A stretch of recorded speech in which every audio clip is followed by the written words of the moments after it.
This is TWiT. I didn't actually know this because I always thought, hey, if you got ransomware on your machine, you either restore a backup or you either figure out a way to unencrypt, or sometimes you have to pay the ransom.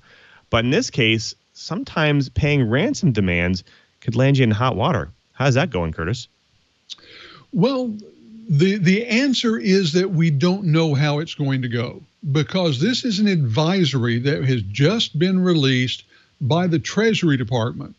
And basically what it says is that if you pay a ransom for ransomware, and the organization or individual to which you pay that ransom is in a nation that is on one of our restricted lists for commerce, then you could be guilty for violating a trade embargo with that country.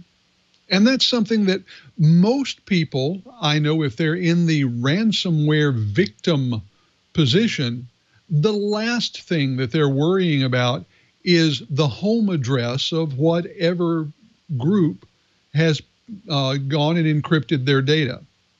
Now, this is a really interesting twist on things, and you could say that this is the Treasury Department's way of encouraging organizations not to pay the ransom. You know, most government organizations have been saying for a couple of years, well, ever since ransomware became a big deal, that companies should not pay ransomware. That's, of course, easier said than done, especially if it's your customer or your patient data that's sitting locked up inside someone's encryption algorithm.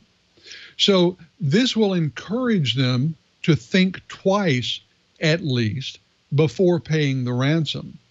I think another thing that it's going to do is it's going to get the insurance companies involved in a much more direct way, because as we know, in many cases, the criminals seem to have a pretty good idea of the limits of the insurance policies that organizations have, and they will make a ransomware attack with a ransom demand that coincidentally is about what the limits of the organization's cyber insurance policy are.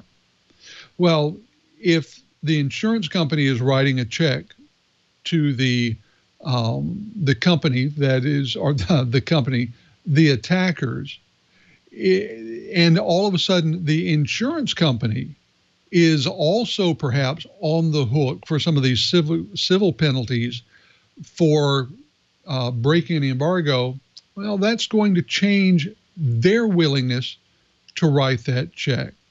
Now, it's important to note that within the advisory, the Treasury Department said that the question of whether or not to levy these penalties might well rest on how cooperative the victim is with law enforcement. In other words, if the victim is working with law enforcement, keeping them apprised, and then there's the suggestion, well, just go ahead and pay the ransom, but give us, you know, the data on the transactions with the criminals, there might not be the harsh penalties.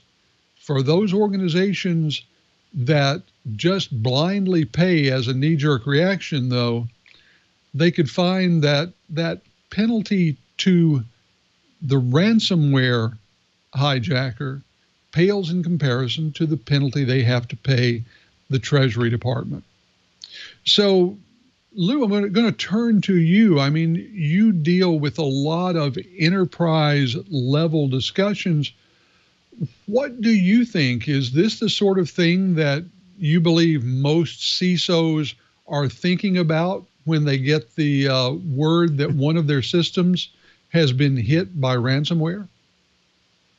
I think they're immediately scrambling, trying to figure out, well, you know, how am I going to mitigate this? How am I going to get rid of it? And I don't think they're thinking about, oh, well, who's going to sue me if I go pay to unlock my data and get my business processes running again, especially in the case of healthcare or any other situation. If you think about it, it's usually, hey, as fast as my system gets up and running, and, you know, the longer it takes for me to do that, the more money I lose. So if there's no failover or redundancy in the system or ways to restore backups quickly, you get into a conundrum of not being able to have business processes run. You have to do it manually. You have to do it in different ways. And we even saw people losing their life because of it. So I definitely think that CISOs and security experts, they're just not thinking about what the implications are of mitigating such a risk or such a hack.